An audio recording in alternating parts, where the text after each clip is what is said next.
Welcome back to Earthly Extremes. My name is DeRienzo, and today we will be talking about the Clean Glasgow program in Glasgow, Scotland. Here joining us today is Miss Amy McLaughlin, all the way from Scotland. Thank you for having me. It's a pleasure. So, Amy, can you tell us about the Clean Glasgow program? So, in 2007, the local council of Glasgow decided that the environment was like a shared responsibility among everyone.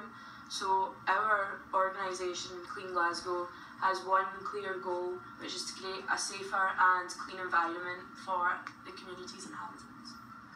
Okay, so what actions are they taking?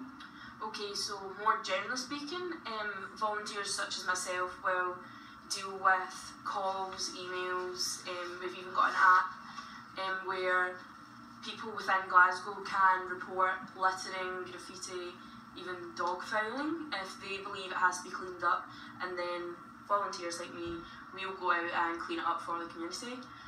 But up until around 2012, we decided that with the Commonwealth Games coming up in Glasgow, which was a very big event for us, that we needed to reduce our carbon footprint and have buildings within Glasgow that would allow us to adapt to climate change, because obviously that's been increasing in recent years. So the council then went to other people, not volunteers, like local construction companies, to create buildings that would allow them to adapt to climate change easily. Wow, this sounds like a really great project. So after the break, we will hear from an expert on the economics of this project. To viewers just tuning in, today on Earthly Extremes, we are talking about the Clean Glasgow program in Glasgow, Scotland. We have another special guest and economic expert, Mr. Will Samuel, here to explain the benefits and cost of the program. Hey, how you doing? I'm good. How are you? Good. So, Will, can you explain the cost of the program? Well, including all the graffiti cleanups and pollution reduction, all that, it ended up costing about 12 million euros a year. That's with work and labor and everything included, just to clean everything up.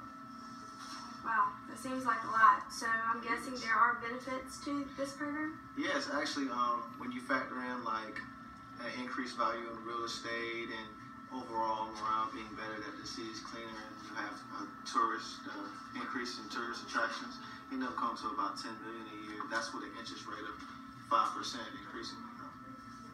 So now that you have explained the benefits and cost, for someone who is not economically inclined, what does this information mean?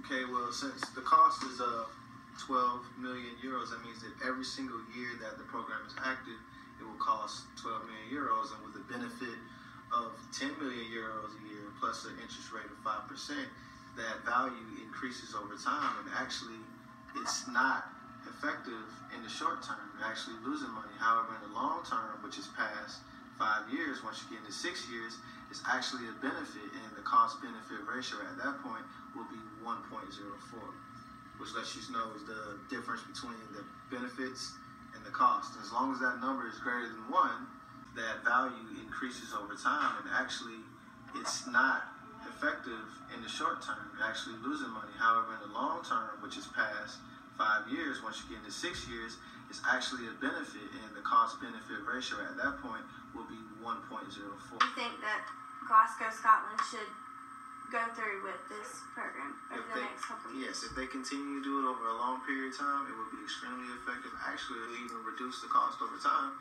because a good bit of the graffiti and pollution will be cleaned up, and they won't have to do as much.